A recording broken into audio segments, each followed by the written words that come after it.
Midgley has extensive experience in communications and public relations. She headed public relations and communications departments at Canadian universities and the Canadian Real Estate Association. She's had her own communications and consulting businesses both in Victoria, BC and in Ottawa.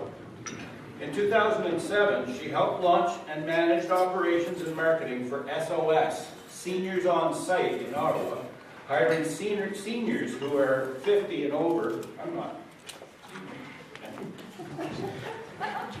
To help families and seniors with daily living needs. For the past 11 years, she's also been working as a wellness consultant. She's been an active volunteer in business, church, and community groups, and is currently a volunteer with the Ottawa Council on Aging, Community Foundation of Ottawa, and Dress for Success. Carolyn continues to expand her business in health, wellness, and marketing. She's marketing director for Seniors on Site, and a wellness consultant and a promoter of Evolve Health. Help me welcome Carolyn Midgley.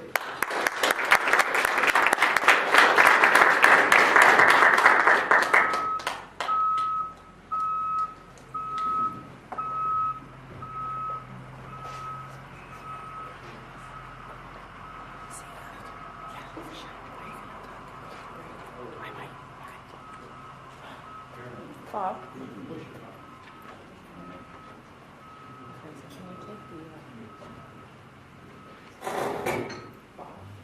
Okay, yeah, that's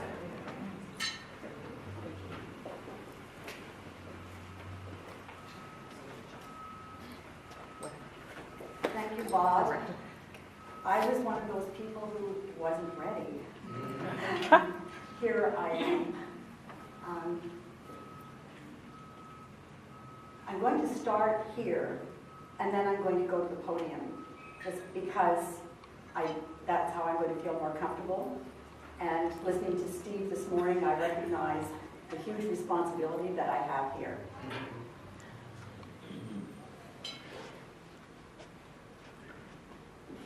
I was 68 years old, and I was hit by a car. And 2 weeks later, I was skiing down Whistler Mountain, having the best run of my life ever. How many 68-year-olds do you know who could do that? It's 4:20, Tuesday, February the 1st, and I'm coming out of St. Laurent Shopping Center, and I feel a bump. And I hear people screaming and shouting, "Do you see what's happening? What happened?" And I'm down on the ground. And I realize I've been hit by a car. And I start to shake, like I'm starting to shake now. And I'm just thinking, I see myself from above, and I'm down there. And then I pop up like one of those plastic dolls. And I go over to the person who's now, the driver is now standing by the car. And she's saying to me, "Oh, I'm so sorry, there's so much going on in my life right now. Don't call the insurance company. That's too hard for me." And I think, oh my God, I do have to call the insurance company. I'm going to need some help. And so I'm very shaky, and I'm writing down her information. I know I need to get the insurance information. I write that down, and she keeps saying to me, "Are you okay? Are you okay? Can you walk?" And I thought, well, I'm standing. Of course I can walk. And then I realized that as I start to walk, that my left leg is like really sore. My foot in my boot is just feeling very tight, and my knees, my elbow, my back. And then I think, oh my gosh, we're going on a ski vacation on Friday. I hope I'm going to be able to ski. So I just go over to my car, I shake over to my car.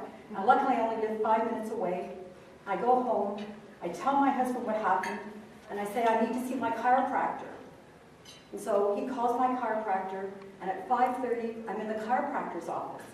And the chiropractor is just looking at me and testing me and seeing how things are. I'm bruised and I'm sore, and there's things happening, but I'm going to be okay. Nothing is broken. So they advised me that I better write down what happened and go and report it to the police station. So we go home, have supper, and we go to the police station, report it, and then I come back and then I remember I'm going to need some help for this because I'm feeling so shaky and emotional. And I call Angelica, my energy therapist, and I get an appointment with her the next day. And what she does is she releases the trauma from the accident. And she also clears my lymph system so that I'm going to now be able to heal more quickly. And I'm going to be able to then take more treatments. I got more chiropractic treatments. And now it's Friday morning, and we're flying to Vancouver to visit family and friends, and then we're going to Whistler, where family lives, to ski. And now, there I am, 2 weeks later, skiing down Whistler Mountain with my husband and my brother-in-law, making fresh tracks in new velvet snow. How many people do you know who are 68 years old who could do that 2 weeks after being hit by a car? Woohoo!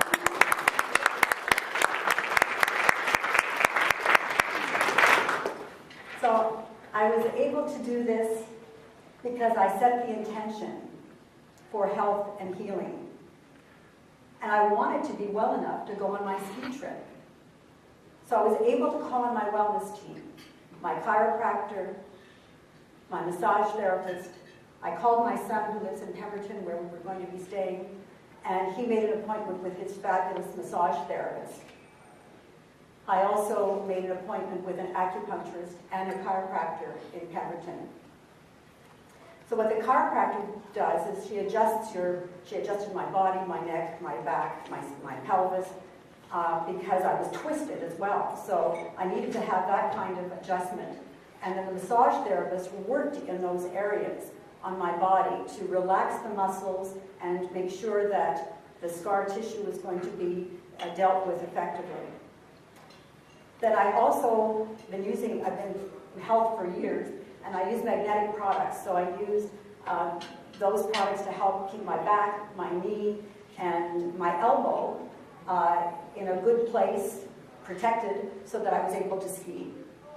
So since I set the intention for wellness years ago, I see people like Angelica and my chiropractor on a regular basis, because what they do is they keep me aligned and attuned physically and emotionally. The fact that I was already on the path to good health helped my overall energy and well-being. I now know that it's really important to take care of my health. As they say, prevention is worth a pound of cure. I subscribe to the philosophy that my health is my responsibility. And I choose members of my support team as I need them to keep me healthy. So when something like an accident happens or illness happens, I realize how important it is to have a positive attitude for health and healing, and to have a team that I can call on, so that in addition to the medical profession, I have other people, wonderful therapists in other areas who are ready and on the call. So my intention, my team, and my overall health and well-being help me bounce back faster than I may have otherwise. So that 2 weeks after being hit by a car, I was skiing down Whistler, whooping with joy through deep velvet snow. But this didn't start last February. It started in April 1977. I'm in Buenos Aires, Argentina.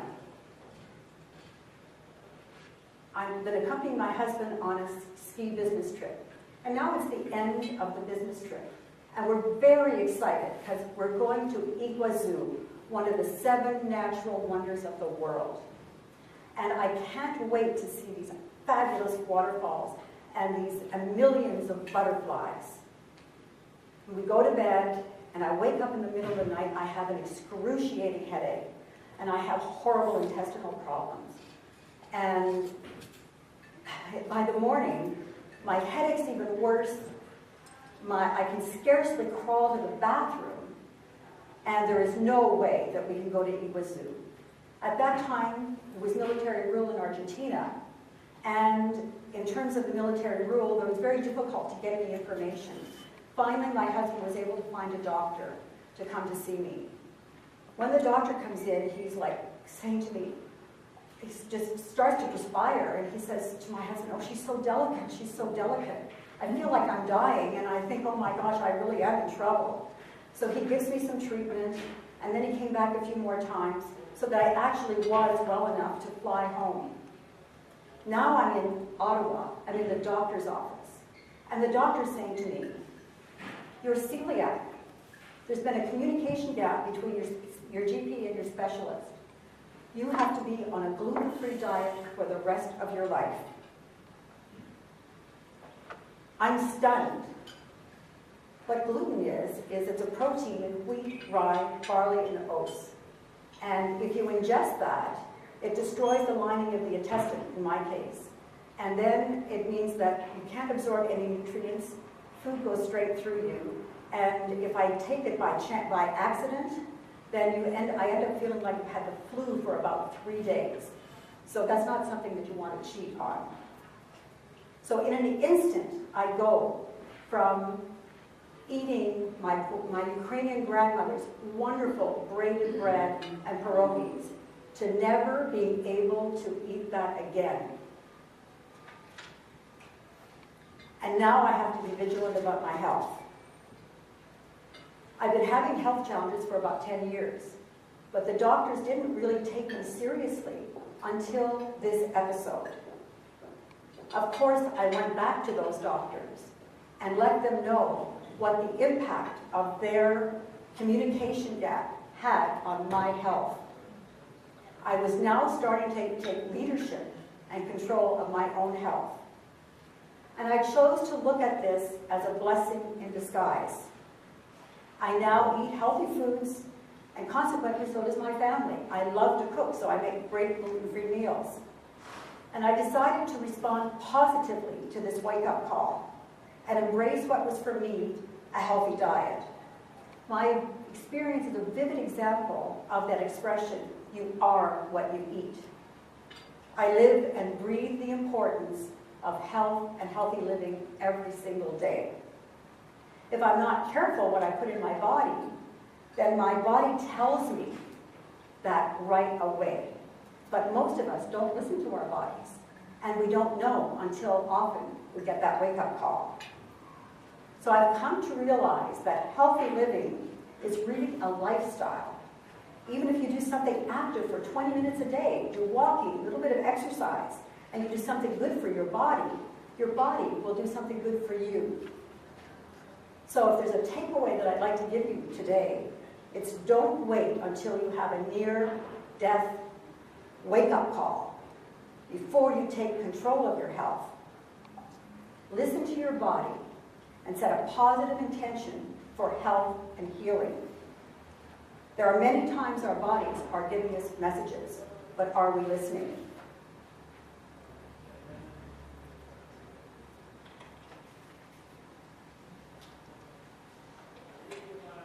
Evolving my health here.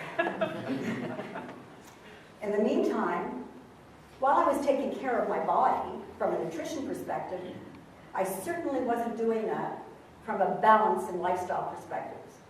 Through the 70s, 80s, and 90s, I was working in communications and PR, working myself up into high-level positions. I loved my work, and my work was work first, definitely not me first or family first. I was giving more than 100% of myself to my work, and it was taking its toll on my health and my family. Suddenly it's 2000, and I'm downsized. I'm absolutely devastated. I was a human because I was totally tied up into what my identity was in my work. I was a human doing, not a human being. I was in burnout, but I couldn't see what others saw. Shortly before this, my friends had encouraged me to start playing golf. They said, Caroline, you need a life.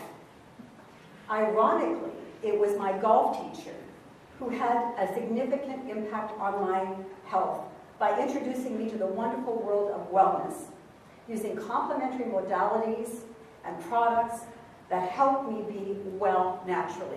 I began to sleep better. I was able to use natural products to help my back and my neck, and the headaches and the sinusitis attacks that I used to get were now disappearing. And I was able to throw away a bag of drugs that I had been using, and instead using natural products that keep me healthy. After I lost my job, my golf teacher asked me a transforming question. My husband had been asking me the question too, but I didn't listen to him. And she said to me, how much longer do you want to work in this kind of stressful environment? Why don't you consider putting your talents and your skills to the wellness industry? And she invited me to attend the National Convention of Midgley in Anaheim, California. So I went with her, and when I was there, there was I was really impressed with the people and saw how people were really living like healthy lifestyles and had great balance in their lives. And there was a Paralympian who was a speaker, and she is a one-legged skier. And she had won the first of 2-run race and was ready to be Olympic champion. She went through this on the second race. Just before the finish line, she slipped on ice and fell. And she thought, oh my goodness, I've lost it. She got up and she came second. But the person who came first also fell, but she got up faster. So many times we fall in life, and the important thing is that we're able to bounce back. Like I bounced back like that doll, maybe even higher than before. I decided to bounce back and commit not only to a healthier lifestyle, but also to a new career in wellness, choosing to do the PR work that I love on a part-time and volunteer basis. So I'm really grateful to Danielle Nadeau, my golf teacher, not only teaching me golf, but teaching me the importance of wellness for my life and my career. And the products that I use from Midgley and Evolve Health make a huge difference to helping me sleep better, increase my energy levels, and help with inflammation issues, and who knows what I might be preventing. Wellness opened a whole new world to me, a world of great practitioners, people that I never even knew existed. I never knew about energy therapy then. I didn't know about EFT and about homeopathy and naturopathy. I was introduced also to programs in spiritual and personal growth and development, and that really opens a beautiful world like your stage does. And so I discovered how important it is to surround myself with wonderful, positive people and ideas, and I listen to CDs and meditations and so on. So now, instead of dragging myself out of bed like I used to, I start my day with meditation and intention, and I end my day with meditation and gratitude. So because of the work that I've done over the past 11 years, I have lots of resources and wellness solutions to share with people so that they can now take control of their own health. My philosophy is, don't wait until you get a wake-up call to take action. We know that we need to eat well, we need to exercise, we need to not smoke, but it's not something that we necessarily proactively do until we get that wake-up call. Taking leadership of my health one step at a time is something I've learned from Evolve Health, where there are thousands of people doing challenges to improve and making significant changes in their health and their fitness by doing small actions every day for 84 days. I've come to realize that small actions that I take, like eating well, taking antioxidants, natural inflammatories, and so on, are really helping me be well every day. And it's also your wealth and your health is the greatest asset that you have for healthy aging. And healthy aging really is a gift. And in the work that I do with seniors on site, I came across a story from a caseworker that I just love about this 99-year-old woman who is a caregiver for her 90-year-old husband, and there is not a walker or a cane in sight, and she's toddling around in heels. So that's the way I want to see it. So, sort of, at 99, I don't want to be in heels. So life happens, things happen, we have accidents, we may have illness, we may be more susceptible to illnesses as we age. But if we're basically in good health and have additional resources and a wellness team around us, chances are we'll be able to bounce back faster. So if you want to feel fabulous in your 50s, sensational in your 60s and your 70s, then what I suggest you do is set an intention for health and well-being, and in addition to your family doctor, go beyond the traditional medical box, and there's so many possibilities. But I suggest you add 3 people: your chiropractor, an energy therapist, and a wellness consultant to your team. They can provide you with all kinds of options and opportunities that you may not even know exist. Don't wait for a wake-up call. Start taking leadership of your health now by taking small actions every day to live life well. Surround yourself with positive people, positive ideas, and a positive, resilient attitude so that at 68, you could be skiing down Whistler having the best run of your life ever. Yay!